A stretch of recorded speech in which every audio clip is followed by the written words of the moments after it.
Hello friends, welcome to my YouTube channel. और आज हम एक चैप्टर है बायोमोलिक्यूल्स बायो में, जिसको हम आज कवर करेंगे। ठीक है ना, तो इसको अच्छी तरह से पढ़ेंगे हम। आइए देखते हैं biomolecules.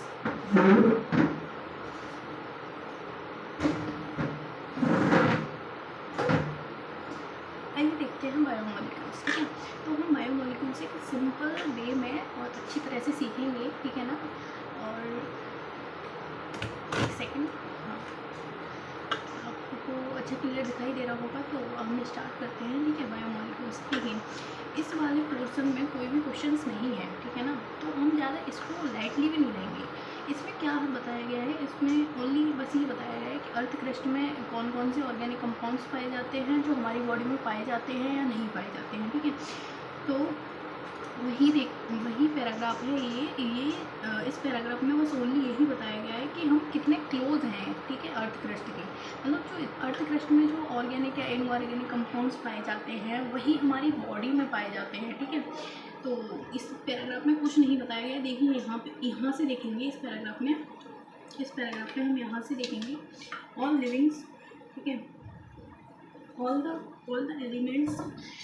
elements present in a simple of earth crust। ठीक है, अर्थ क्रस्ट यानी यही भूमि जो सॉइल है हमारी उसमें are also present in simple of living tissue. ठीक है ना, तो हमें पता है कि हम पता करना चाह रहे हैं कि कितने लिविंग और नॉन लिविंग सब्सटेंसेस में पाए जाते हैं। However the closer examination reveal that the relative abundance, ठीक है, of the carbon hydrogen with respect to other element and higher in any living organism than in earth crust। मतलब हमें बस उतना ही पता करना है। हम एक क्लोज एग्जामिनेशन कर रहे हैं इस चैप्टर के थ्रू कि जो जैसे अमाइनो एसिड है, प्रोटीन्स है, लिपिड्स है, कार्बोहाइड्रेट्स है, ये कितना कितना हमारी बॉडी में यानी ह्यूमन बॉडी में पाया जाएगा और कितना अर्थ क्रस्ट में पाया जाएगा। ठीक है, तो इतना हम समझते हैं। ये पैराग्राफ हमारा क्लियर। अब देखिए हम एनालिसिस कैसे करेंगे केमिकल कंपोजिशन की। ठीक है, जो हमारी बॉडी में पाए जा रहे हैं केमिकल कंपोजिशन और जो अर्थ क्रस्ट में पाए जा रहे हैं केमिकल कंपोजिशन, तो हम इनका क्या करेंगे, एनालिसिस कैसे करेंगे। तो हमने यहाँ पर क्या किया, 2 एक्सपेरिमेंट किए गए हैं। कितना एक्सपेरिमेंट किए गए हैं, 2 एक्सपेरिमेंट किए गए हैं। देखिए पहले एक्सपेरिमेंट में कुछ नहीं है। पहले एक्सपेरिमेंट में क्या है, यहाँ पर हमने लिया है ट्राईक्लोरो एसिटिक एसिड। क्या लिया है, ट्राईक्लोरो एसिटिक एसिड। देखिए ये जो फॉर्मूला है इसका हमें याद रखना है, क्योंकि एग्ज़ाम में एक क्वेश्चन पूछ लेते हैं आपसे कि ट्राईक्लोरो एसिटिक एसिड का फॉर्मूला क्या है, तो हमको याद रखना है। देखिए मैं एक सिंपली तरीके से आपको बताती हूँ कि ट्राईक्लोरो एसिटिक एसिड को ड्रॉ कैसे करेंगे। ठीक है ना, एक सेकेंड। ठीक है, तो इसका जो हमारा फॉर्मूला होगा ट्राईक्लोरो एसिटिक एसिड का, ये देखिए यहाँ पे। अब देखिए हम देखते हैं ट्राईक्लोरो एसिटिक एसिड है ना, तो ट्राईक्लोरो एसिटिक एसिड, देखो ट्राईक्लोरो यानी 3 क्लोरीन आएंगे, ट्राईक्लोरो। ठीक है, CCl3 trichloro acetic acid. Acetic acid का हमें पता है कि क्या होता है, COOH, तो हमारा फॉर्मूला होगा CCl3 COOH। ठीक है, ये हो गया हमारे ट्राईक्लोरो एसिटिक एसिड का फॉर्मूला। ठीक है, अब यहाँ पर हमने क्या लिया कि ट्राईक्लोरो एसिटिक एसिड लिया, हमने ट्राईक्लोरो एसिटिक एसिड लिया, CCl3 COOH लिया, और इसमें हमने क्या डाला, एक कोई भी लिविंग सेल डाल ली। ठीक है, लिविंग सेल या नॉन लिविंग सेल कुछ भी डाल सकते हो आप। तो यहाँ पर हमने क्या लिया, एक लिविंग सेल लिया, फिर तो हम वेजिटेबल ले लें, कोई वेजिटेबल ले लें, या फिर हमने लिवर की सेल ली। ठीक है, ह्यूमन के लिवर की सेल ली।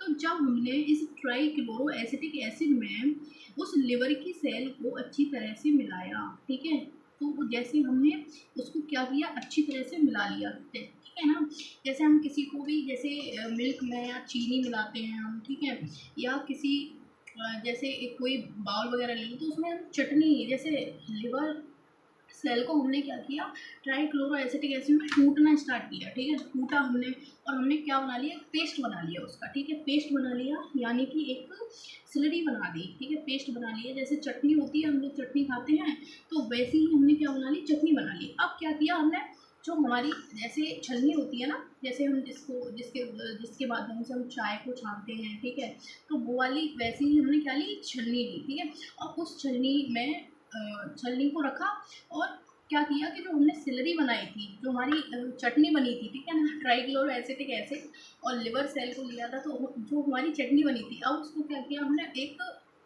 छलनी के माध्यम से छाना, उसको क्या किया, छलनी के माध्यम से छाना, ठीक है। तो जो ऊपर बच गया, ठीक है, जो छलनी में जैसे हम चाय छानते हैं तो चाय की पत्ती ऊपर बच जाती है, और जो मिल्क और वो चीनी वगैरह सब घुला हुआ होता है तो वो नीचे बैठ जाता है, ठीक है, नीचे चला जाता है। तो जो ऊपर जो सब्सटेंस रह गया उसको हमने क्या बोला, रिटेंटेट, क्या बोला, रिटेंटेट। बस इतना ही याद करना है नॉर्मली आपको। तो जो ऊपर रह गया उसको हमने क्या बोला, रिटेंटेट, क्या बोला, रिटेंटेट। और जो नीचे चला गया, ठीक है, फिल्टर होके, फिल्ट्रेट, उसको क्या बोला हमने, फिल्ट्रेट, ठीक है। कनेक्ट कीजिए, जो हमारा ऊपर रह गया चलनी में, ठीक है, उसको हमने क्या बोला, रिटेंटेट। और जो नीचे चला गया उस बाउल में, यानी फिल्टर हो गया, ये जो चलनी है उससे फिल्टर हो गया, तो हमने उसको क्या बोला, फिल्ट्रेट, ठीक है। तो दो चीज़ यहाँ याद रखनी है आपको, जो हमारा ऊपर रह गया उसको हमने बोला रिटेंटेट, और जो हमारा नीचे चला गया यानी फिल्टर होके चला गया, चलनी से फिल्टर हो गया, उसको हमने क्या बोला, फिल्ट्रेट, ठीक है। तो अब देखिए हमें पता है कि सॉल्युबल है, ठीक है, जो फिल्ट्रेट होता है वो एसिड में क्या होता है, सॉल्युबल। देखिए अब यहाँ पर हमने एसिड बनाया था, ठीक है, एसिड बनाया था, तो एसिड में लिवर सेल मिलाई, तो हमें पता है ना, अब हमने एसिड मिलाया है, जो सॉल्युबल पार्ट होगा वो नीचे चला गया, तो भैया जो फिल्ट्रेट होता है वो एसिड में क्या होता है, सॉल्युबल होता है। और जो रिटेंटेट होता है ऊपर रह गया, ठीक है ना, उस वो एसिड में सॉल्युबल नहीं होता है, इसलिए वो ऊपर ऊपर रह गया, ठीक है ना। तो इतना समझना है, जैसे हम चाय बनाते हैं तो चाय में भाई चाय की पत्ती जो होती है वो सॉल्युबल नहीं होती है मिल्क में, पानी में, तो वो भाई ऊपर रह जाती है, लेकिन बाकी पानी में बाकी सब सॉल्युबल हो जाता है, जैसे चीनी, ठीक है, तो वो नीचे चली जाती है। तो ऐसे ही उसको, चीनी को हम बोल देंगे फिल्ट्रेट, और जो चाय की पत्ती है उसको बोल देंगे हम रिटेंटेट। ऐसे ही यहाँ पर बोल देंगे, जो ऊपर रह जाएगा उस पार्ट को रिटेंटेट बोल देंगे, जो नीचे बैठ जाएगा उसको फिल्ट्रेट बोल देंगे। अब देखिए यहाँ से कोई भी क्वेश्चन, ये वाला क्वेश्चन आएगा ओनली, ठीक है। अब यहाँ से यहाँ पे, अब यहाँ पे देखिए, अब यहाँ से सेकंड, अब यहाँ पे देखेंगे हम, तो यहाँ पे कोई भी क्वेश्चन नहीं है, क्या है, यहाँ पे कोई भी क्वेश्चन नहीं है। अब देखिए यहाँ से देखेंगे तो हमने एक तो एक्सपेरिमेंट कर लिया कि हमें पता चल गया कि रिटेंटेट और फिल्ट्रेट मिल गए, ठीक है। अब क्या होगा कि एक एक्सपेरिमेंट और करते हैं। अब यहाँ पे क्या लेते हैं, एक हम वेट लेते हैं, ठीक है ना, कोई भी सेल ले लेते हैं यहाँ पे भी हम, जिसका लीफ ले लेते हैं, ठीक है, या लिवर की सेल, मतलब कुछ भी ले लेते हैं, एनोनिमस कुछ भी ले सकते हो आप। अब हमने लिया, ठीक है, अब जो हमने लिया तो उसका मॉलिक्यूलर वेट होगा, उसको हम क्या बोलेंगे, उसको हम बोल देंगे बिट वेट, क्या बोलेंगे, बिट वेट, क्या बोलेंगे, बिट वेट, क्योंकि इसमें वाटर मॉलिक्यूल्स भी है, यानी वाटर भी है, इसलिए हमने इसको क्या बोल दिया, बिट वेट। लेकिन अब हम इस वाटर को क्या करेंगे, निकालेंगे, ठीक है, क्या कर देंगे, निकालेंगे। जब हमने इसको क्या किया, वाटर को इसमें से रिमूव कर दिया, एवेपोरेट कर दिया वाटर को, इसको हमने गर्म किया तो वाटर अपने आप निकल गया, तो वाटर निकल गया तो हमने इसको क्या कर दिया, एवेपोरेट कर दिया, क्या कर दिया, एवेपोरेट कर दिया। अब क्या हुआ कि जो रिमेनिंग मटेरियल बचा, ठीक है, अब भैया कोई भी चीज़ है, ठीक है, तो तुमने उसमें से, जैसे हमारा कोई कपड़ा ही ना, ठीक है, हम उसको धूप में रखाते हैं, है ना, धूप में रखाते हैं, तो क्या होता है कि वाष्पीकरण होता है ना, तो जो वाटर होता है वो कपड़े में से निकल जाता है और कपड़ा हमारा सूख जाता है। उसी प्रकार इसमें से हमने क्या करा दिया, वाटर को रिमूव करा दिया, ठीक है। एक कनेक्टिंग लिंक दिखा रहे हैं, ठीक है ना, तो कनेक्ट कर करके जैसे आप सीखोगे ना, तो आपको ये चैप्टर बहुत ईजी लगने लगेगा, ठीक है ना। जैसे मैंने इसको बहुत इजी बना लिया है ना, वैसे आप भी बना सकते हैं, ठीक है। तो वो कनेक्ट करिए, तो जैसे ही हमने क्या लिया कि स्मॉल पार्टिकल था, उसको हमने एवेपोरेट करा दिया। अब भैया जब एवेपोरेट होगा तो उसमें से वाटर निकलेगा, वाटर का रिमूवल हो जाएगा। वाटर जैसे ही रिमूव हुआ उसको हम क्या बोलेंगे, ड्राई वेट, क्योंकि भैया सूख गया। जैसे अब कपड़ा है तो कपड़ा सूख गया, तो हमने क्या क्या बोलते हैं उसको, हम बोल देते हैं कि भैया कपड़ा सूख गया है, ड्राई हो गया है, ठीक है। अब देखिए यहाँ पर क्या बोलेंगे, उसको हम बोलेंगे ड्राई वेट, क्या बोलेंगे, ड्राई वेट। अब क्या होगा कि इसको, अब जो ड्राई वेट है, ठीक है, तो अब उसको हम जला देंगे, क्या करेंगे, जलाएंगे। देखो फुली बर्न, अब इसको हम जला देंगे। All the carbon compound are oxidised to gaseous form. तो भैया जब हमने उसको जला दिया, ठीक है, अब हम उसको जला देंगे तो हमारे पास क्या बचेगा, राख बचेगी, गैस बचेगी, क्या बचेगी, राख बचेगी। जैसे मैंने सब कुछ बताया आपको, क्योंकि कुछ भी चीज़ जलाई हमने, क्योंकि हमें पता है ना अर्थ क्रस्ट में भी कार्बन है, हमारे अंदर भी कार्बन है, कार्बन कंपाउंड है, हाइड्रोजन है, मतलब सारे कंपाउंड्स हम में भी हैं और जो अर्थ क्रस्ट में है वही हम में है। तो हमने क्या किया, अब जो सूख गया था ना, अब सुखा दिया। अब उसको देखो, अब कपड़े से रिलेट करते हैं। पहले कपड़ा गीला था, हमने उसको धूप में डाला, वो सूख गया। सूख गया, उसको हमने बोल दिया क्या, ड्राई। ड्राई हो गया कपड़ा भाई। अब कपड़े को हमने जला दिया। अब कपड़ा जल गया तो क्या बचेगा, ऐश बचेगी। क्या बचेगा, ऐश बचेगी, यानी राख बचेगी। ऐसे ही इसमें हुआ कि जो लेबर सेल थी उसको हमने पहले वाटर को उसमें से रिमूव कराया, तो ड्राई कर लिया। ड्राई के बाद उसको जला देंगे तो क्या बचेगा, ऐश बचेगी। क्या बचेगी, ऐश बचेगी। अब इस ऐश में क्या मिला हमको, इस ऐश में मिला हमको इनऑर्गेनिक एलिमेंट। देखिए यहाँ पर ये जो पॉइंट्स है ना, इसको आपको याद करना है कि इनऑर्गेनिक एलिमेंट मिला। क्या मिला, इनऑर्गेनिक एलिमेंट मिला। इनऑर्गेनिक एलिमेंट में क्या क्या मिला, कैल्शियम मिला और मैग्नीशियम मिला। उसके बाद इनऑर्गेनिक कंपाउंड जिसमें सल्फेट और फॉस्फेट था। अब यहाँ पर ये वाला पॉइंट बहुत ही अच्छा है कि जो सल्फेट और फॉस्फेट होते हैं वो किस में पाए जाते हैं, किस में देखे जा सकते हैं, एसिड सॉल्युबल फ्रैक्शन। और ये क्यों देखे जा सकते हैं, क्योंकि देखिए यहाँ पे इनमें क्या होता है, एसिड सॉल्युबल फ्रैक्शन, क्योंकि ये फॉर्म करते हैं एसिड। एसिड प्रेजेंट होता है इनमें, ठीक है। क्या होता है, एसिड प्रेजेंट होता है, फॉर्म एसिड प्रेजेंट इन। तो इनमें क्या होता है भाई, एसिड प्रेजेंट होता है, ठीक है। रिएक्शन करते हैं तो ये एसिड बना लेते हैं, ठीक है। इसलिए ये हमेशा मतलब किस में देखे जा सकते हैं, ये फॉस्फेट और सल्फेट एसिड सॉल्युबल फूड में। क्लियर, ये क्लियर हो गया होगा। तो भैया जो हमारा रिजल्ट मिला हमको, ठीक है, ये पढ़ने की कोई ज़रूरत नहीं है, क्योंकि देखिए इसमें 2 ही एक्सपेरिमेंट हैं और वही हमको अच्छे से पढ़ रहे हैं। अब ये जो लैंग्वेज है ना, वो सब कुछ बता रही है। जो मैंने आपको मुंह से बोल दिया ना, जो मैंने आपको बोल दिया ना, वही सब कुछ इसमें लिखा हुआ है, ठीक है। तो बस इतना ही समझना है आपको कि क्या क्या मिला, क्या क्या हुआ, ठीक है। अब जब हम पूरा पढ़ते हैं ना तो ये कॉम्प्लिकेटेड हो जाता है, फिर हमको लगता है कि नहीं हार्ड है, हार्ड है। ऐसा कुछ नहीं है, अच्छे से इसको समझेंगे और अच्छे से पढ़ेंगे तो आ जाएगा, ठीक है। तो इतना तो याद ही हो गया होगा। अच्छा, ट्राइक्लोरो एसिटिक एसिड का फॉर्मूला क्या होता है, CCl3COOH, ठीक है। ये इसको हम ट्राइक्लोरो एसिड ऐसे बोलते हैं। जो नीचे रह जाता है उसको फिल्ट्रेट, जो ऊपर होता है उसको रिटेंटेट बोलते हैं।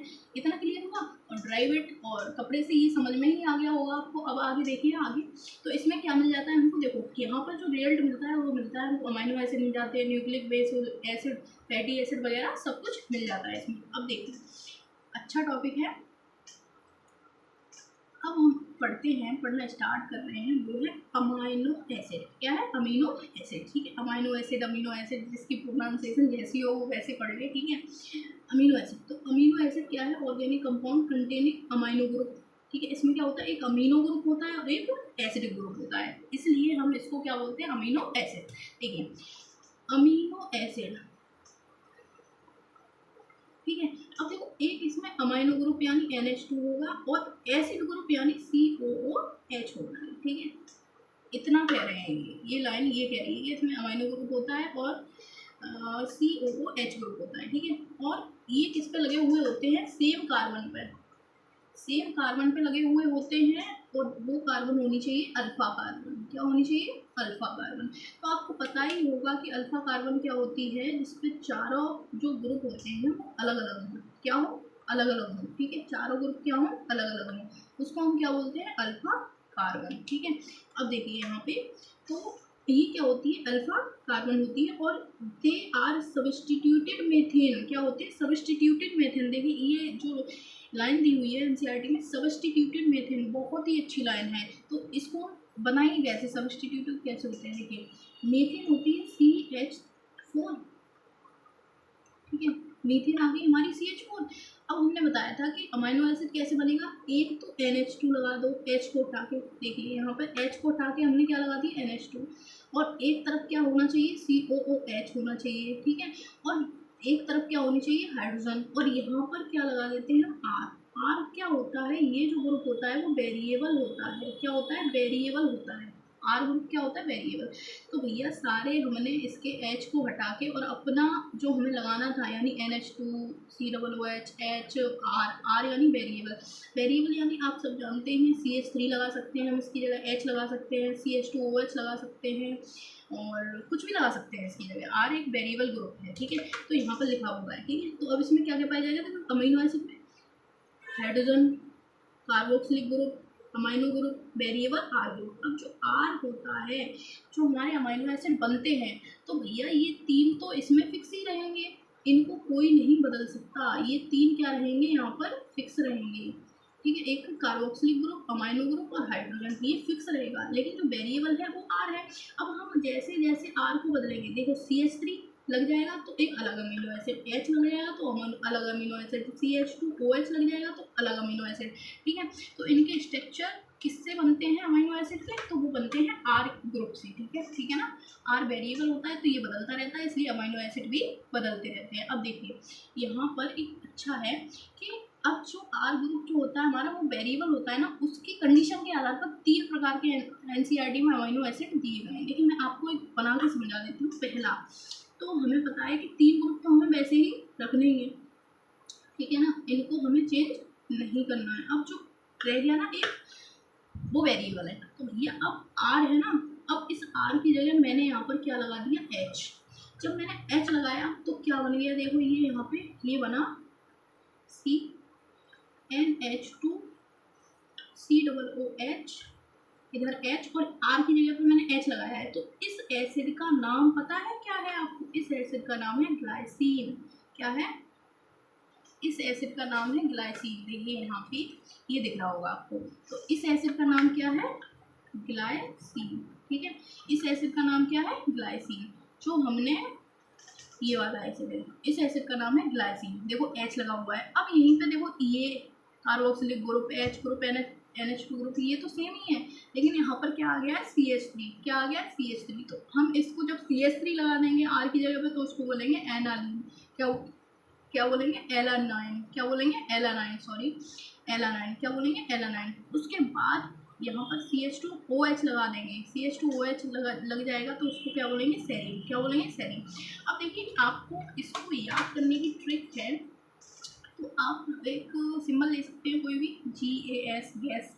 ये G से ग्लाइसिन, A से एलानाइन और S से सेरीन, ठीक है। इसको याद कर सकते हैं। तो H लगाएंगे तो ग्लाइसिन, CH3 लगाएंगे तो एलानिन, और CH2OH लगाएंगे तो सेरीन, ठीक है। इतना समझ में आ गया होगा आपको। तो ये आप समझ सकते हैं। अब देखिए यहाँ पर हमें कितने टाइप के अमीनो एसिड होते हैं, 20 टाइप के। कितने होते हैं, 20 टाइप के। इनमें से 20 जो होते हैं वो हमारे लिए असेंशियल होते हैं, और जो 20 होते हैं वो हमारे लिए नॉन एसेंशियल होते हैं, ठीक है। तो सॉरी मिस्टेक हो गई वैसे थोड़ी क्या होता है, 20 अमीनो एसिड पाए जाते हैं, ठीक है। लेकिन इनमें से 10 जो होते हैं वो असेंशियल होते हैं, और 10 जो होते हैं वो नॉन असेंशियल होते हैं। अब आप समझे, अब आप कंफ्यूजन में होंगे कि असेंशियल भाई कौन और नॉन असेंशियल कौन। तो इसका भी एक अच्छा है, जो हमारी बॉडी में मिलते हैं, ठीक है ना। क्या होता है, जो हमारी बॉडी में होते हैं उनको हम क्या बोलते हैं, असेंशियल, सॉरी नॉन असेंशियल। जो हमारी बॉडी में होते हैं उनको हम नॉन असेंशियल बोलते हैं, क्योंकि भाई वो तो हमारी बॉडी में है ही है पहले से। जो चीज़ हम पे है उसकी हमें ज़रूरत ही नहीं है, तो वो हमारे लिए नॉन असेंशियल। लेकिन जो जिस चीज़ की हमको ज़रूरत है वो क्या होते हैं, असेंशियल। जिनको हम बाहर से लेते हैं, ठीक है ना, अपने फूड में, अपनी डाइट में जिनको हम बाहर से लेते हैं वो क्या होते हैं, असेंशियल, ठीक है। अब जो चीज़ हमारे पास है, ठीक है, तो उसको तो भाई उसकी तो कोई वैल्यू नहीं होती है, पहली बात, ठीक है। जो चीज़ हमारे पास है उसकी वैल्यू नहीं होती है, तो भैया वो तो नॉन असेंशियल है हमारे लिए, है ना। लेकिन जो नहीं है हमारे पास वो हमारे लिए असेंशियल है या नहीं। तो अब आप समझ सकते हो ना, 20 अमीनो एसिड हैं, उनमें से 10 असेंशियल हैं और 10 नॉन असेंशियल हैं। तो नॉन असेंशियल हमारी बॉडी में पहले से ही है, जो हमारी बॉडी बनाती है खुद, और असेंशियल जो हमको चाहिए, ठीक है। तो असेंशियल और नॉन असेंशियल। उसके बाद यही लिखा हुआ है यहाँ पर, जो मैंने अभी आपको स्ट्रक्चर बताया कि ग्लाइसिन कैसे बनता है। यहाँ पर H लग जाता है, मिथाइल ग्रुप लग जाता है तो एलानिन, और अगर वहाँ पे CH2OH लग जाता है तो सेरीन, ठीक है। अब यहाँ पर 20 है। आगे देखेंगे केमिकल और फिजिकल प्रॉपर्टीज और अमीनो एसिड इनकी अलग अलग होती है। किस पर डिपेंड करती है, केमिकल और फिजिकल प्रॉपर्टीज अमीनो ग्रुप पे और कार्बोक्सिलिक ग्रुप पे। देखेंगे जो वेरिएबल होता है, ठीक है, वो आर ग्रुप होता है। लेकिन जो फिजिकल और केमिकल प्रॉपर्टी जो डिपेंड करती हैं वो किस पे डिपेंड करती हैं, अमाइनो और कार्बोक्सिलिक ग्रुप पे। किस पे, अमाइनो यानी NH2 और COOH, इन पे डिपेंड करती है फिजिकल और केमिकल, ठीक है, फिजिकल और केमिकल प्रॉपर्टीज जो होती हैं वो इन पर डिपेंड करती हैं। ये पूछ लेता है, एक लाइन एनसीईआरटी में है, ये पूछ लेता है, ठीक है। आगे देखेंगे तो इसके बेस पर अब इनका जो नंबर होगा, जैसे NH2 और COOH के नंबर के बेस पे, ठीक है, नंबर के बेस पर क्या करते हैं, इनको हम 3 कैटेगरी में बांट देते हैं। पहली एसिडिक, दूसरी बेसिक और तीसरी न्यूट्रल। ये तो सब पढ़े ही हैं, एसिडिक, बेसिक और न्यूट्रल, ठीक है। तो अब हम कैसे डिफाइन करेंगे कि एसिडिक क्या है भैया, तो देखो हमें पता है COOH क्या होता है, एसिडिक ग्रुप है, और NH2 क्या है, बेसिक ग्रुप है। क्या है, basic group. COOH acidic, NH2 basic. तो भैया इसका नंबर अगर ज़्यादा होगा तो बेसिक करेक्टर, एसिडिक करेक्टर ज़्यादा है, इसका नंबर ज़्यादा होगा तो बेसिक करेक्टर ज़्यादा है, ठीक है। अब दोनों न्यूट्रल हैं, यानी दोनों बराबर हैं, तो वो न्यूट्रल हो जाएगा। तो सबसे पहले एसिडिक, एसिडिक देखेंगे तो इसके एग्जांपल हैं ग्लूटामिक एसिड। क्या है, ग्लूटामिक एसिड। इसके एग्जांपल क्या होगा, ग्लूटामिक एसिड। और दिया नहीं है एनसीईआरटी में इस वाले पैराग्राफ में, लेकिन एक और होता है एस्पार्टिक एसिड, ठीक है। अब देखिए बेसिक देखेंगे, बेसिक में आता है हमारा एक प्यारा सा, ठीक है, उसको क्या बोलते हैं, लाइसिन। क्या बोलते हैं, लाइसिन। बेसिक में क्या आता है, लाइसिन। अब जो मॉलिक्यूलर बेसिस वाला चैप्टर है DNA वाला, तो उसमें भी दिए हुए हैं, ठीक है। उस एक है इसमें हिस्टाडीन, ठीक है, और एक है आर्जिनिन, ठीक है। ये भी याद कर लेना, लेकिन ये ज़्यादा है, वो तो याद ही करने हैं क्योंकि आगे भी हमको पढ़ना ही है। उसके बाद आता है न्यूट्रल, ठीक है। तो न्यूट्रल में आएंगे हमारा एक प्यारा सा बैलिन। क्या है, बैलिन। बैलिन क्या है, न्यूट्रल है। तो अब तीनों हमको याद ही हो गए होंगे। पहला क्या है भैया, पहला नंबर के बेस पे है, तो भैया COOH ग्रुप जिसमें ज़्यादा होगा वो एसिडिक, NH2 ग्रुप जिसमें ज़्यादा हो बेसिक, और न्यूट्रल दोनों बराबर होंगे। तो जो एसिडिक होगा वो है ग्लूटामिक एसिड, ठीक है, और जो बेसिक है वो है लाइसिन, और न्यूट्रल है वो बैलिन है। क्लियर। अब आते हैं हमारे एरोमेटिक एसिडिक एसिड। अब इसमें 3 आते हैं, तो एरोमेटिक एसिडिक एसिड में 3 आते हैं। 3, पहला है ट्रायोसिन, पहला क्या है, ट्रायोसिन। दूसरा है ट्रिप्टोफॉन। क्या है, ट्रिप्टोफॉन। और तीसरा है फिनाइल एलानाइन। क्या है, फिनाइल एलानाइन। तो हमको इसको याद करना है। पहला है ट्रायोसिन, देखिए यहाँ पे, देखिए यहाँ पे पहला है ट्रायोसिन, दूसरा है फिनाइल एलानाइन और तीसरा है ट्रिप्टोफान। तो देखो याद करने का आसानी से याद करेंगे, ठीक है, बिल्कुल क्लियर, आसानी से, इनको भूलना नहीं है। तो एसिडिक क्या होते हैं, एसिडिक में है हमारा पहला यहाँ पर ग्लूटामिक एसिड, ठीक है। क्या है, ग्लूटामिक एसिड। बेसिक में देखेंगे तो बेसिक में है लाइसिन। क्या है, lysine. Glutamic acid lysine, glutamic acid lysine. उसके बाद न्यूट्रल है हमारा बैलिन। क्या है, न्यूट्रल है हमारा बैलिन। तो समझ में ही आ गया होगा, इसको याद ही करना है। तो देखो मेरे साथ एक बार रिपीट करेंगे। एसिडिक है ग्लूटामिक एसिड। अपनी आइज़ को क्लोज करो और इमेजिन करना है, ठीक है। आइज़ को क्लोज करके देखना है, आइज़ को क्लोज करना है और ध्यान से ध्यान लगाना है पूरी तरह से, ठीक है। आइज़ को क्लोज करेंगे तो एसिडिक क्या है, ग्लूटामिक एसिड। उसके बाद बेसिक क्या है, लाइसिन, और तीसरा जो हमारा है न्यूट्रल का है बैलिन, ठीक है। उसके बाद हम आते हैं एरोमेटिक अमीनो एसिड में, ठीक है। पहला है ट्रिप्टोसिन, याद रखेंगे, ट्रिप्टोसिन और ट्रिप्टोफान। इनको देखो ऐसे ही याद करो, ट्रायोसिन और ट्रिप्टोफान, ट्रायोसिन और tryptophan, tyrosine tryptophan, tyrosine tryptophan, और phenylalanine, tyrosine tryptophan phenylalanine, ठीक है। क्लियर हो गया इतना, ये बहुत ही अच्छा है, ठीक है। उसके बाद देखेंगे, देखिए a particular property of amino acid in the ionisable nature NH2 और CH2, भैया इनके आयनाइजेबल नेचर के आधार पर, hence in solution in of difference pH the structure of amino acid chain. अब देखो डिफरेंस pH पे इनका अमीनो एसिड का स्ट्रक्चर होता है, वो चेंज होता है, जिसको हम बोलते हैं ज्यूटराइनिक फॉर्म। यानी कहीं पे एसिड ज़्यादा होगा, ठीक है, यहाँ पर कैटाइन बनना है NH, और यहाँ पर एनाइनिक फॉर्म है क्योंकि माइनस चार्ज है। हमको पता है कि माइनस चार्ज होता है तो एनाइन होता है, और प्लस चार्ज होता है तो कैटाइन होता है। यहाँ पर न्यूट्रल है भैया दोनों, तो इनका पीएच यहाँ 7 होगा। जब यहाँ पर एनायनिक कंडीशन है तो ये बेसिक सॉल्यूशन में होगा, तो वही यहाँ पर 7 से ज़्यादा और यहाँ पर 7 से कम। ये बहुत ही अच्छा है, टॉपिक है छोटा सा, तो इतना समझ में आ गया होगा आपको। अब हम बढ़ते हैं, देखिए हमने अमीनो एसिड पूरे पढ़ लिए। अब जो अमीनो एसिड पढ़ लिए, देखिए हम लोगों को ये चैप्टर हार्ड क्यों लगता है पता है? क्योंकि हमारी एनसीईआरटी में ना ये अलग अलग दिया हुआ है। अलग अलग मतलब कि कहीं का कहीं दिया हुआ है, इसलिए हम कुछ समझ के ना रिलेट नहीं कर पाते हैं उससे। अब देखिए, अब यहाँ पर अमीनो एसिड खत्म हुए तो अमीनो एसिड से अब क्या बनेगी? प्रोटीन। तो पहले प्रोटीन होनी चाहिए, लेकिन नहीं, ऐसा नहीं है, वहाँ पे लिपिड्स दिया हुआ है, तो उससे थोड़ा दिक्कत हो जाती है कि हम रिलेट नहीं कर पाते हैं उसको पूरी तरह से। तो देखिए अब हम पढ़ने जा रहे हैं क्या? अमीनो एसिड हमारे हो गए, अब हम पढ़ेंगे प्रोटीन्स। क्या पढ़ेंगे? प्रोटीन। ठीक है, अब देखिए यहाँ पर है हमारी प्रोटीन्स, तो प्रोटीन्स को पढ़ने जा रहे हैं हम। Protein are polypeptide. हमें बताया है कि जो हमारे अमीनो एसिड होते हैं उनको मिलने से मतलब जो अमीनो एसिड है वो एक एक करके जुड़ते रहते हैं, चेन में जुड़ते रहते हैं, तो उससे क्या बन जाता है? प्रोटीन्स का फॉर्मेशन होता है। ठीक है, अब देखिए यहाँ पर प्रोटीन है पॉलीपेप्टाइड। हमें पता है भाई बहुत सारे अमीनो एसिड से मिलकर बनी हुई है प्रोटीन, तो वो पॉलीपेप्टाइड है ही है। अब यहाँ पर दिया हुआ they are linear chain of amino acid. हमें पता है, जैसे ये देखिए यहाँ पे ये एक अमीनो एसिड, ये एक अमीनो एसिड, ये एक अमीनो एसिड, ये लीनियर चेन में जुड़ा हुआ होता है। ठीक है, अब ये इसने क्या बना ली? प्रोटीन बना ली। क्या बना ली? प्रोटीन। ठीक है, तो और इनके देखिए ये अमीनो एसिड है, ये अमीनो एसिड है, और जिनके बीच में ये बॉन्ड होता है वो क्या बोलते हैं? इसको हम बोलते हैं पेप्टाइड बॉन्ड। क्या बोलते हैं? Peptide bond. ठीक है, कौन सा बॉन्ड होता है? पेप्टाइड बॉन्ड होता है। अमीनो एसिड से अमीनो एसिड के बीच में पेप्टाइड बॉन्ड होता है। ये पॉलीमर होते हैं अमीनो एसिड के। याद रखना है, ईच प्रोटीन क्या होती है? पॉलीमर होती है। और मोनोमर कौन होते हैं? Amino acid. ठीक है, अब इसमें हमने बता ही दिया आपको कि कितने प्रकार के 20 टाइप के पाए जाते हैं, जैसे एनिलीन है, हिस्टीडीन है, प्रोलीन है, ट्रिप्टोफान है, लाइसिन है। ठीक है, अब प्रोटीन क्या होती है? Protein is a heteropolymer. ठीक है, हेट्रोपॉलीमर और होमोपॉलीमर्स क्या होते हैं? हेट्रोपॉलीमर अगर सेम प्रकार का अमीनो एसिड जुड़ा हुआ है तो हम उसको क्या बोलेंगे? होमोपॉलीमर।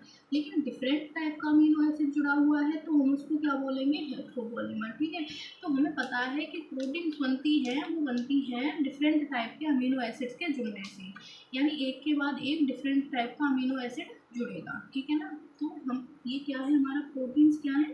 हेट्रोपॉलीमर है, होमोपॉलीमर नहीं है। अब यहाँ पर कुछ नहीं दिया। अब जो मैंने आपको अभी बताया था कि जो यहाँ पर अमीनो एसिड्स के बारे में बताया गया है, जो एसेंशियल है और नॉन एसेंशियल है। अब मैंने आपको बता दिया कि जो एसेंशियल है उनको हम डाइट के थ्रू अपने अंदर लेंगे। ठीक है, और जो नॉन एसेंशियल है वो हमारी बॉडी में पहले ही बने हुए होंगे, तो उनकी तो ज़रूरत होगी नहीं हमको। ठीक है, वही दिया हुआ है यहाँ पे कि हम डाइट के थ्रू लेते हैं, फूड को अपने अंदर इंटेक करते हैं, तब उनको अमीनो एसिड्स मिलते हैं। ठीक है, तो देखिए प्रोटीन जो हमारे अंदर बहुत सारे कार्य करती है। ठीक है, ये क्वेश्चन बन सकता है, यहाँ पे ऑप्शनल में दे सकते हैं कि क्या क्या कार्य करती है। तो देखिए प्रोटीन हमारे अंदर क्या करती है? ट्रांसपोर्ट करती है किसका? न्यूट्रिशंस का। सेल के अंदर न्यूट्रिशंस को ट्रांसफर करती है, हार्मोन्स, एंजाइम्स इनको ट्रांसफ़र करती है। और देखिए मेन काम ये होता है कि कोई भी एटमॉस्फेयर से बैक्टीरिया या इन्फेक्शन वगैरह होता है हमारी स्किन में, तो उसको भी प्रोटेक्ट करती है। ठीक है, ये समझ में आया। अब देखिए ये जो यहाँ पर दिया हुआ है ना, ये बहुत ही ज़्यादा इम्पोर्टेंट टेबल है, इसको अच्छी तरह से पढ़ना है। ठीक है, क्या है? बहुत ही अच्छी या इम्पोर्टेंट टेबल है ये। ठीक है, कोलिजन का फंक्शन क्या होता है? इंटरसेलुलर ग्राउंड सब्सटेंस, यानी ये अंदर पाया जाता है, सेलुलर अंदर पाया जाता है, जो क्या करता है? कनेक्ट करता है एक दूसरे को। ठीक है, इंटरसेलुलर क्या होता है? Ground substance. ट्राइपिन ये क्या है? एक एंजाइम है। इंसुलिन एक हार्मोन है। एंटीबॉडी क्या करती है? जो इन्फेक्शन होता है उनसे फाइट करती है, तो वो फाइट इन्फेक्शन। रिसेप्टर क्या है? सेंसरी रिसेप्टर, जैसे इसमें है टेस्ट है, हार्मोन, मतलब हमारे अंदर जो रिसेप्टर होते हैं। अब देखिए यहाँ पर लिखा है GLUT4, तो अवेलेबल ग्लूकोज ट्रांसफर, यानी ग्लूट से ही कनेक्ट कर लेना कि इसमें क्या होगा? ग्लूकोज का ट्रांसफर होगा। क्लियर? ये टेबल आपको याद करनी है। कोलेजन क्या है? इंटरसेलुलर ग्राउंड सब्सटेंस है। ट्राइपिन क्या है? एंजाइम है। इंसुलिन क्या है? हार्मोन है। ट्राइपिन क्या है? एंजाइम है। इंसुलिन क्या है? हार्मोन है। एंटीबॉडी क्या है? फाइट से मतलब इन्फेक्शन से फाइट करती है। रिसेप्टर क्या है? टेस्ट वगैरह के रिसेप्टर्स हैं। और GLUT4 क्या है? ये क्या है? ग्लूकोज का ट्रांसफर। क्लियर? अब देखिए आगे देखते हैं। अब ये भी देख लीजिए कि एवरेज मतलब कितना कितना पाया जाता है, तो वही है कि वाटर हमारे शरीर के अंदर कितना पाया जाता है, 70 से 90, प्रोटीन 10 से 15, और कार्बोहाइड्रेट 3%, लिपिड 2%, न्यूक्लिक एसिड 5 से 7% और आयन 1%। क्लियर। अब देखिए यहाँ पर देखा है कि प्रोटीन्स को हमने क्या बोला है, most abundant organic compound in the cell. ठीक है, मोस्ट अबंडेंट होता है सेल में। ठीक है, और most abundant chemical in the cell. देखिए केमिकल जो होता है वो वाटर है, और ऑर्गेनिक कंपाउंड है वो प्रोटीन है। उसके बाद सेकंड मोस्ट अबंडेंट केमिकल क्या होता है, प्रोटीन। ठीक है, और second most abundant organic compound क्या होता है सेल में, तो वो है हमारा न्यूक्लिक एसिड। तो देखिए सेल में अबंडेंट कौन कौन है, फर्स्ट है वो प्रोटीन है, सेकंड है वो न्यूक्लिक एसिड है सेल में। ठीक है, लेकिन केमिकली क्या है, पहले वाटर है उसके बाद प्रोटीन है, ये याद कर लेंगे। इसके बाद अब देखिए आगे, तो यहाँ पे भी ये क्वेश्चन अच्छा बनता है, देखेंगे। देखिए जो कोलिजन होते हैं, जो भी मैंने बताया, ठीक है, कोलिजन होते हैं वो मोस्ट अबंडेंट प्रोटीन होता है एनिमल वर्ल्ड में। ठीक है, जो हमारे जीव जंतु होते हैं उनमें सबसे मोस्ट मतलब जीव जंतु यानी हम भी आते हैं उसमें। ठीक है, वो नहीं है कि एनिमल्स उनको ही बोलेंगे, लेकिन हम भी हैं, एनिमल्स ही हैं हम।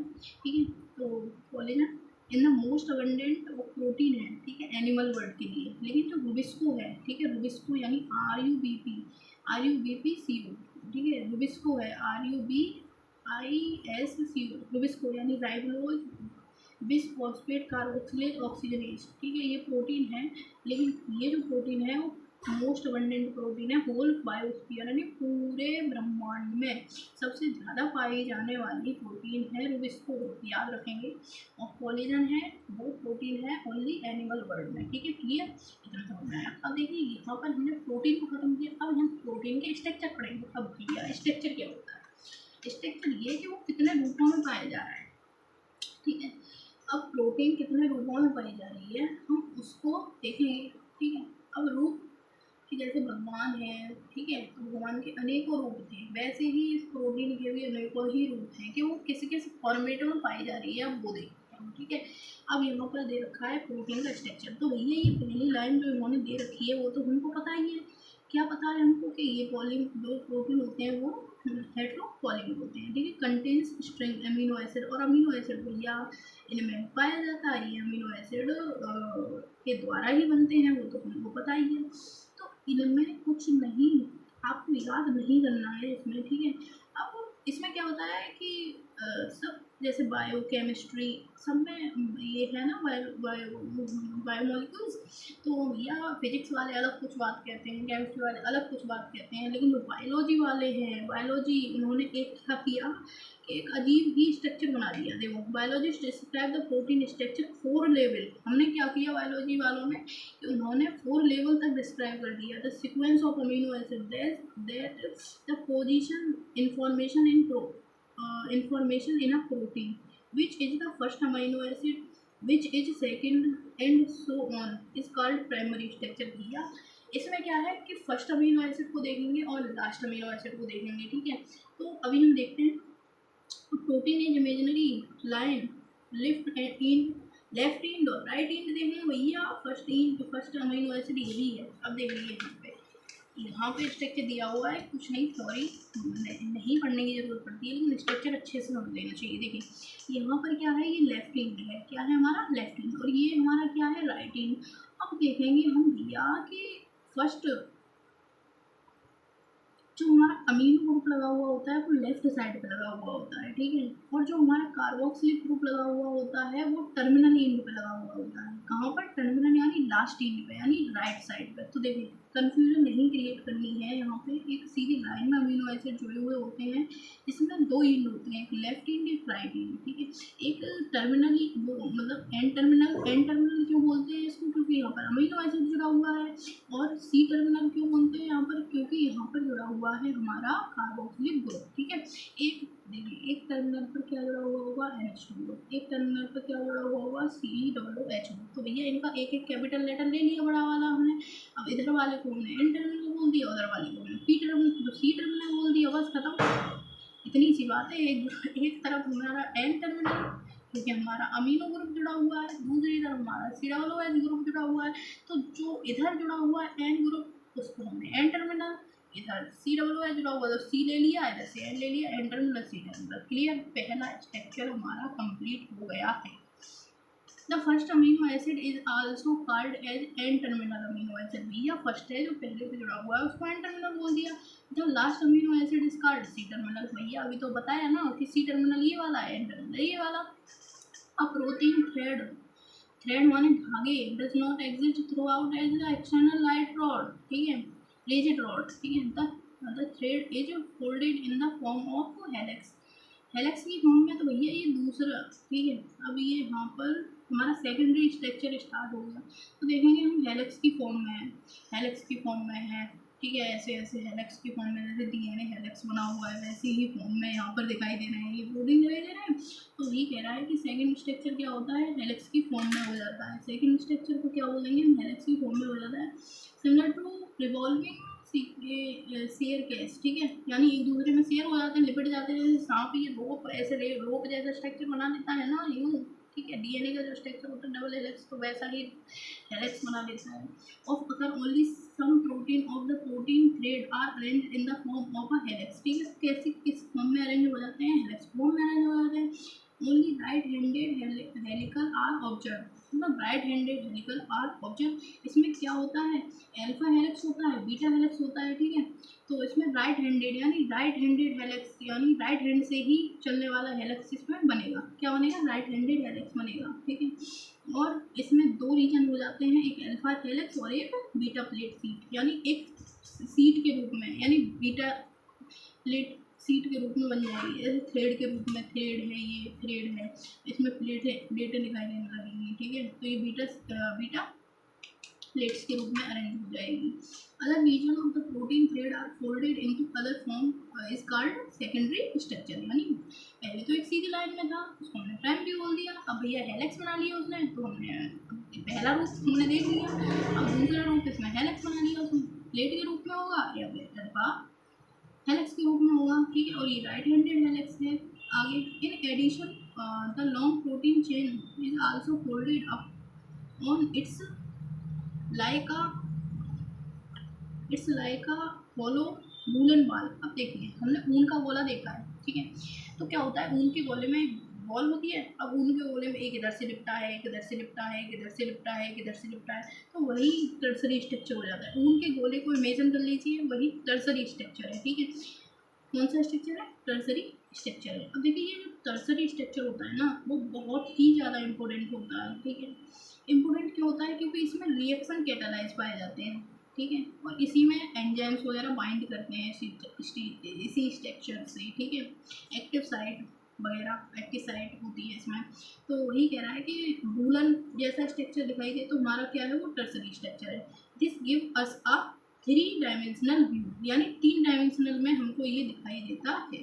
Tertiary structure is isolated necessary for the many biological activity of protein. ये लाइन हमको याद रखनी है कि जो टर्सरी स्ट्रक्चर है, ठीक है, वो बायोलॉजिकल एक्टिविटी के लिए होता है। और यहाँ पर ये कैसे दिखाई देता है हमको, तो वो है भैया बूलन शेप में दिखाई देता है। अब देखिए सेकेंडरी स्ट्रक्चर वो हेलिकल बना देता है, ओनली राइट हैंडेड हेलिकल पाया जाता है, ठीक है। ये याद रखेंगे, छोटे छोटे पॉइंट हैं। और पहला तो हमें पता ही है कि एन टर्मिनल, सी टर्मिनल, ठीक है ना, उसमें कुछ नहीं। अब टर्सरी स्ट्रक्चर हमको समझ में आ गया कि वो एक वूलन की तरह बना लेगा, यानी वूलन बॉल की तरह ऐसे जुड़ते जाएंगे वो, एक इधर से एक इधर से, ठीक है। ऊन को जैसे हम इकट्ठा करते हैं ना, वही है। तो अब इसमें ये किसके द्वारा जुड़े होंगे, हाइड्रोजन डाइसल्फाइड बॉन्ड के द्वारा। ये होता है हमारा हाइड्रोजन डाइसल्फाइड, डाइसल्फाइड यानी 2 एस, डबल एस होते हैं, और ये डाइसल्फाइड बॉन्ड का सिंबल है, ठीक है, हाइड्रोजन डाइसल्फाइड बॉन्ड। तो अब ऐसे भी पूछ लेगा, क्वेश्चन बन जाएगा यहाँ पे कि हाइड्रोजन डाइसल्फाइड बॉन्ड किस में पाया जाता है, तो हम क्या बताएंगे, टर्सरी स्ट्रक्चर में। किसमें, टर्सरी स्ट्रक्चर में। अब देखिए यहाँ पर मैं क्वेश्चन थोड़ा सा बता दे रही हूँ, क्वेश्चन कैसे आते हैं, तो वही देख लेंगे कि फर्स्ट स्ट्रक्चर में एन टर्मिनल पे क्या होता है, वो पूछेगा। सी टर्मिनल पे क्या होता है, तो भैया हमें पता है कि N terminal NH2, C terminal COOH। उसके बाद आता है हमारा सेकेंडरी, तो इसमें कुछ नहीं पूछेगा कैसा बनता है, तो हम बता देंगे हेलिक्स होता है और राइट हैंडेड हेलिक्स होता है, ठीक है। उसके बाद इसमें दो स्ट्रक्चर बन जाते हैं, या फिर तो वो अल्फा हेलिक्स के फॉर्म में होगा या फिर बीटा प्लेट सीट के फॉर्म में होगा, यानी प्लेट बना लेगा। टर्सरी स्ट्रक्चर बहुत ही सिंपल है, यानी ऊन के गोले को आप एज्यूम कर लेंगे और वो है हॉलो वुडन बॉल, ठीक है।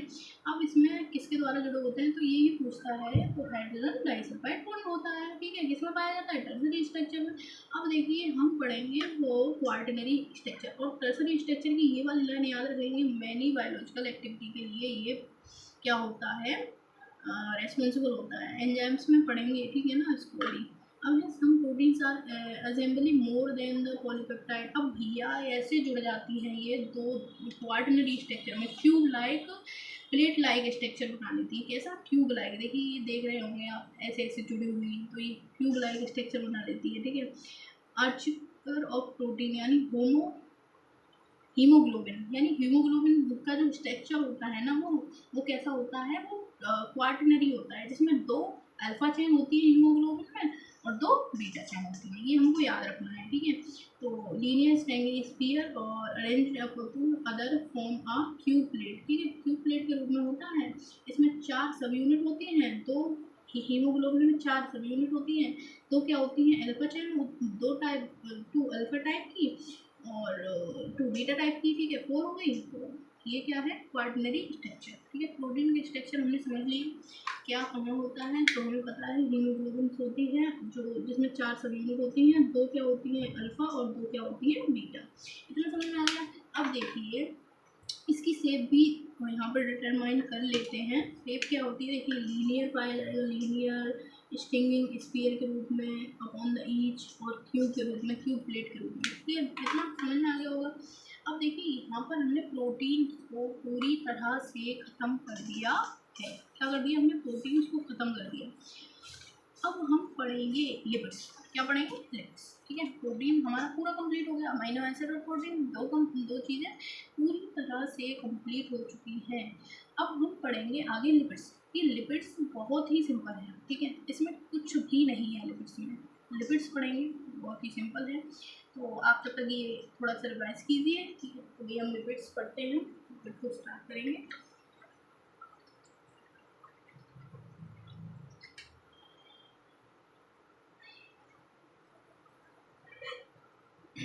तो देखिए स्टार्ट करते हैं लिपिड्स, ठीक है। तो लिपिड्स क्या होता है, ये हमको पता है। देखो लिपिड अगर तुम्हारे मन में आता है ना, तो सीधे तुम क्या सोचो, लिपिड एक फैट है भैया, और लिपिड फैट है तो फैट, और भाई इसका ध्यान जाना चाहिए, फैट तो ऑयल, ऑयल पे ध्यान दो। हमने बचपन में बहुत कुछ देखा है, बहुत सीखा भी हुआ है। हम क्या करते थे कि एक बोतल में ले लेते थे ऑयल, ठीक है, और ऑयल में पानी डाल के ऐसे सेक करते थे, हिलाते थे, तो कुछ देर बाद क्या होता था कि ऑयल की परत जो होती थी वो ऊपर आ जाती थी वाटर के, है ना। तो वही है, तो हमें पता है कि वाटर में इनसॉल्युबल होता है ऑयल, क्या होता है, इनसॉल्युबल, क्योंकि मिलता ही नहीं था वो, हमें पता चल गया। हम तो बचपन में ये चीज़ किए हुए हैं, बस हमको पता नहीं होता है कि हमने क्या क्या कर लिया है, वो सब कुछ किए हुए होते हैं, ठीक है ना। तो lipids are generally water insoluble होते हैं, क्या होता है, वाटर इनसॉल्युबल। ये कुछ सिंपल फैटी एसिड, इनको हम फैटी एसिड बोलते हैं। इसमें क्या होता है, कार्बोक्सिलिक ग्रुप होता है, ठीक है, और एक क्या होता है, आर ग्रुप होता है। सिंपली COOH होता है और आर ग्रुप होता है। आर हमें पता है वेरिएबल होता है, इसकी जगह हम कुछ भी लगा सकते हैं, CH3 लगा सकते हैं, C2H5 लगा सकते हैं, वो तो अभी हमने बता ही दिया, ठीक है।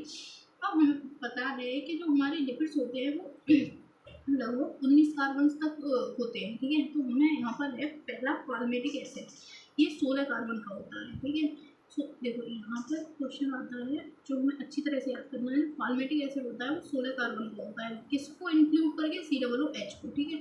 और एक आर्किनोइक एसिड होता है जो 20 कार्बन का होता है, जो, ठीक है। अब देखो यहाँ पे इसका स्ट्रक्चर दिया हुआ है, NCERT में दिया हुआ है, ये देखो ये है पाल्मेटिक एसिड, ठीक है। अब देखो 14 ये है, और 14 और 15, 16, 17, 18, सॉरी गलत हो रहा है मुझसे, ठीक है, ये CH3 है, ये एक हो गया, यानी 14 ये और 15वां, और ये देखो ये C, देखो ये 14, ये 15 और ये C यहाँ पर दे रखा है, तो ये 16 कार्बन का क्या है, पाल्मेटिक एसिड, ठीक है, जिसको फैटी एसिड, जिसको पाल्मेटिक एसिड बोलते हैं। अगर हम इसको हटा दें, इसको ना जोड़ें, तो 15 कार्बन होंगे। अगर हमने COOH को इंक्लूड कर लिया तो 16 कार्बन होंगे। तो ऐसे ही क्वेश्चन पूछ लेगा कि अगर COOH इंक्लूड है तो कितने कार्बन है, तो 16 कार्बन है। अगर COOH को हटा दिया है तो कितने कार्बन है, 15 कार्बन है। ठीक है, अब यहीं पे ऐसे ही 20 वाला होगा। अगर हमने COOH को जोड़ा है तो 20 है, अगर हमने हटा दिया है तो 19 है। ठीक है, ये है, इसको क्लियर हो चुका होगा यहाँ पे। यही लिखा हुआ है। तो क्या है, मेनली जो होते हैं वो किससे किससे मिलकर बना होता है, जो हमारा लिपिड होता है वो किससे मिलकर बना होता है, ग्लिसरॉल और फैटी एसिड। ठीक है, तो जो लिपिड होते हैं वो ग्लिसरॉल और फैटी एसिड से मिलकर बने होते हैं। ठीक है, और here the fatty acid are found ester bond. तो देखो इनके बीच में कौन सा बॉन्ड होता है, एस्टर बॉन्ड होता है। ठीक है, अमीनो एसिड के बीच में कौन सा बॉन्ड था, पेप्टाइड बॉन्ड था। और इनके बीच में क्या होता है, हमारे पास इनके बीच में होता है एस्टर बॉन्ड। ठीक है, इतना ही याद रखना है कि glycerol and fatty acid, here the fatty acid are found in esterified with glycerol. ठीक है, दे कैन बी मोनोसेक्राइड। ये क्या हो सकते हैं, देखो ये मोनोसेक्राइड हो सकते हैं, डाइसेक्राइड हो सकते हैं, ट्राइसेक्राइड हो सकते हैं। ठीक है, इतना क्लियर हो गया। These are also called fat या ऑयल्स। मैंने तो पहले ही बता दिया था आपको। देखो ऑयल है लोअर मेल्टिंग पॉइंट। ऑयल क्या होता है, ऑयल के पास क्या होता है, लोअर मेल्टिंग पॉइंट होता है। Generally oil hence remain as oil in winter. जैसे देखो ऑयल का क्या होता है, ऑयल हमेशा सेम रहता है। ठीक है, चाहे विंटर हो चाहे गर्मी हो या सर्दी में, ऑयल हमेशा क्या होता है, सेम रहता है। ठीक है ना, मतलब ना वो मतलब मेल्ट नहीं होता है। ठीक है, लेकिन जो हम देखते हैं घी डालडा, ठीक है, तो वो क्या हो जाता है, मेल्ट हो जाता है, उनका बॉइलिंग पॉइंट ज़्यादा होता है। हमको ये याद रखना है कि ऑयल का बॉइलिंग पॉइंट क्या होता है, कम होता है। ठीक है, तो अब इसमें देख लेंगे, एक ऑयल दिया हुआ है यहाँ पर, जिंगली ऑयल। ठीक है, इसको देख लेंगे।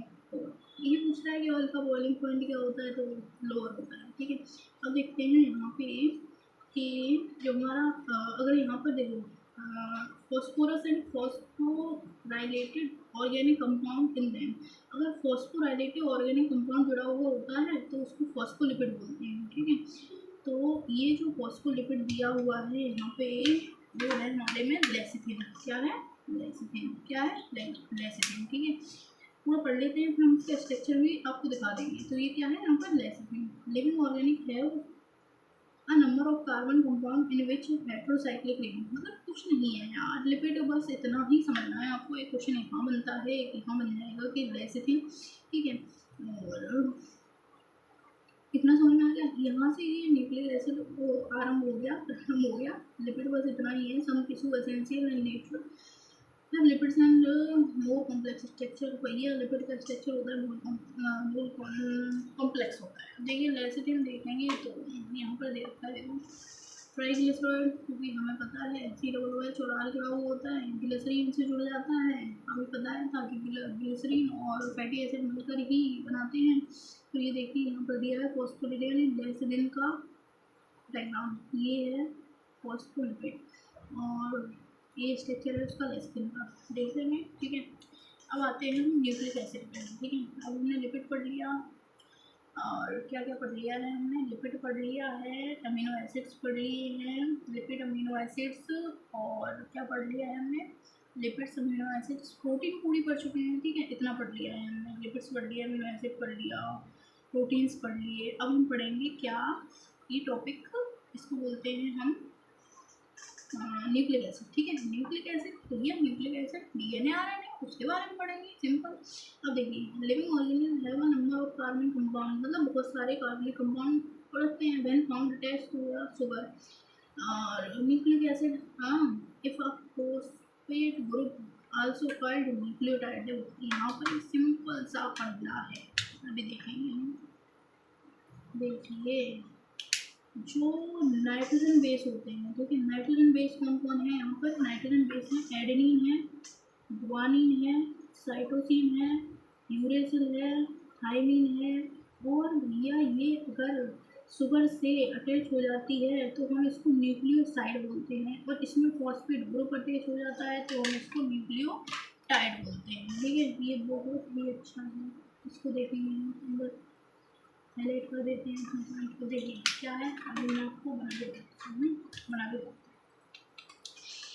शुगर, शुगर, ठीक है, प्लस नाइट्रोजन बेस हो तो इसको बोलते हैं न्यूक्लियोसाइड, ठीक है, देखते रहना, इसको बोलते हैं न्यूक्लियोसाइड। अगर यहीं पे S plus sugar plus nitrogen base plus phosphate group जुड़ा हुआ हो तो इसको बोलते हैं न्यूक्लियोटाइड, यानी TID, मतलब टाइड हो जाएगा, ठीक है, ये हो जाएगा न्यूक्लियोटाइड, TID, ठीक है, मतलब फॉस्फेट ग्रुप जुड़ जाएगा तो टाइड, और फॉस्फेट ग्रुप नहीं होगा तो साइड, ठीक है, इतना समझ में आ गया। अब देखेंगे हम कि अगर देखो साइड्स और टाइड्स, इनको देखेंगे, साइड होगा तो adenosine, guanosine, thymidine, uridine, cytosine, ये न्यूक्लियोसाइड्स हैं। लेकिन अगर यहीं पे टाइड जुड़ा हुआ होगा तो एसिड आ गया ना, तो एसिड टर्म आ जाएगा,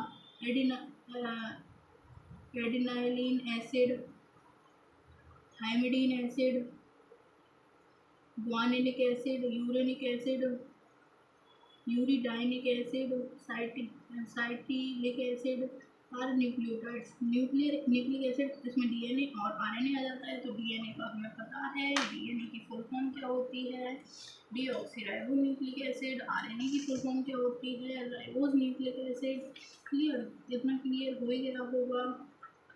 उसके बाद देखिए यहाँ पर दिया है न्यूक्लिक एसिड, इसको पढ़ते हैं, तो यहाँ पर दिया हुआ है न्यूक्लिक एसिड, इसको पढ़ते हैं।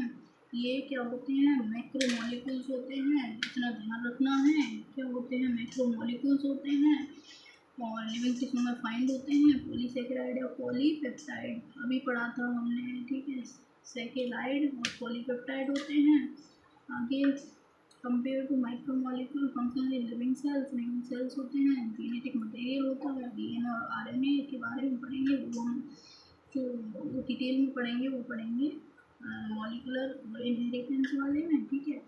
तो इतना ही है, इसमें कुछ नहीं है, वही है डीएनए आरएनए के बारे में बताया गया है, वो तो आपको पता ही है। अब इतना डिटेल में यहाँ पर नहीं पढ़ा है, यहाँ पर नहीं बता सकते हैं, ठीक है ना, बस एनसीईआरटी रीड कर दे रहे हैं actually.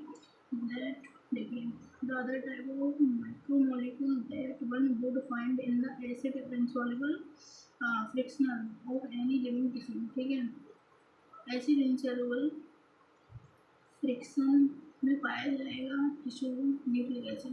These are polynucleotide together with, polynucleotide किससे बना होता है, पॉलीसेकेराइड और polypeptide. These comprise the two micromolecule fraction of any living tissue और cell for nucleic acid. The following book is a nucleotide. A nucleotide has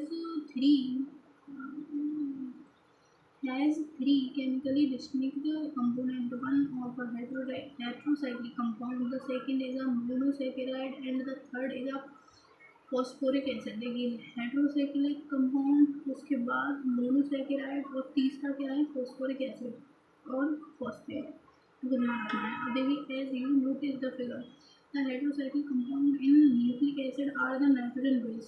हमें पता है heterocyclic क्या होते हैं, नाइट्रोजन बेस, जैसे adenine, guanine, uracil, cytosine, thymine. Adenine and guanine are substituted purines, हमें पता है एडेनिन और गुआनिन, देखिए ऐसे याद कर लेना, AG क्यूब, ठीक है, ऐसे याद कर लेना, एडेनिन, गुआनिन, साइटोसिन, यूरेसिल और थाइमिन, ये होते हैं पिरिमिडीन, ठीक है, पिरिमिडीन ये होते हैं प्यूरिन, ऐसे याद कर लेना, ठीक है, शॉर्ट फॉर्म किया मैंने। उसके बाद है the sugar found in polynucleotide in either ribose, monosaccharide protein and two deoxyribose, ठीक है। A nucleic acid contains deoxyribose is called deoxyribonucleic acid, इसका फुल फॉर्म हो गया DNA, short form. Ribose is called ribonucleic acid, इसको बोलते हैं RNA, ठीक है, इतना समझ में आ गया, इतना हो गया। अब हम पढ़ेंगे, देखिए हमने सब कुछ पढ़ते हैं, ठीक है, पूरा पढ़ लिया है हमने। ये इसमें कुछ दिया नहीं है, प्राइमरी वर्जन हटा दिया गया है, ठीक है। अब हम पढ़ेंगे, देखिए बायोमोलिक्यूल्स के बारे में बताना है। तो बायोमोलिक्यूल्स कुछ नहीं है, ये है कि जो